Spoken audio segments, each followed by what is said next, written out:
See, at present we have contacted a material body, material mind and material intelligence. But when we become free from these material conditions, our spiritual body, spiritual mind, spiritual intelligence become manifest. Just see what is our good fortune, where we are going to, from what. Today we have no address actually. The so-called address that I am Madhu Pandit, these are no address. That means you do not know who you are, except that you are servant of Krishna. If you know, yes, you have started you're living your real life. And it is not that when you know that I am this body is illusion. This is another point. You see very clearly. If Prabhupada, take a Prabhupada example. Prabhupada was walking self-realized person on this earth. He dealt with people who are in bodily concept only. No, everybody is in the bodily concept. He did not address a man as a woman or woman as a woman. He saw man as a man, woman as a woman. He saw the living entity and he saw one living entity being haunted in a womanly body and another one being haunted in a manly body. So therefore, since he is haunted, I have to call him Mr. So-and-so. I have to call her Miss So-and-so. So that means he is very much part of this worldly feelings also. If you become self-realized, doesn't mean you have no feelings in this world. Doesn't mean you have no affection for your father, mother, children. No. Now you are not in that affection thinking that they are all eternal. You are thinking that yes, we all have a relationship. Let us utilize this relationship. Anyway, all this relationship are going to break. You don't have to end the drama. You know it is a drama, but you don't have to end the drama. Let us continue the drama with a higher purpose to develop love for Krishna, to serve Krishna. So material life is meaningful even after self-realization.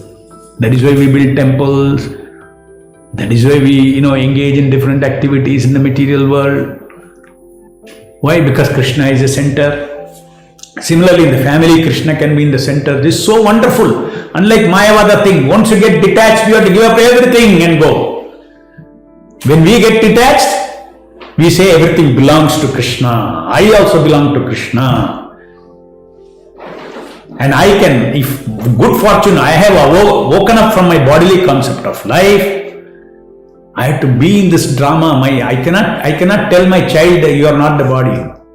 I have to live. I have to treat that body like a child, like a body only. I have to give the feeling, I have to give the emotion, everything. But I will do it in such a way that everything that I do to that person will give the samskriti, the culture that I give to that child, even if he thinks is a body, is such that it is all sattvic, and so that when he grows up, it will enable him to understand I am not this body. So Krishna consciousness does not eliminate life in this material world. As active as before you can be. If you're a businessman, do business for Krishna. You know that it's not for money. I will make money and I will use that to get people to awaken people that you are a part of Krishna. And this is the mission of Krishna consciousness. So not only japa is our devotional service, preaching is also our devotional service. Telling people all over the world, God is here, please associate, fire is here, go inside, realize your godly nature. So detachment from false emotion. See, just like you see, when you see a snake, rope as a snake, you will have fear. But once you realize it's only a rope, your fear goes.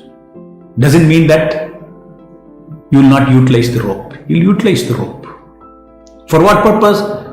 For whatever its real purpose. Similarly, I realize I am not this yantra, but I will drive this yantra.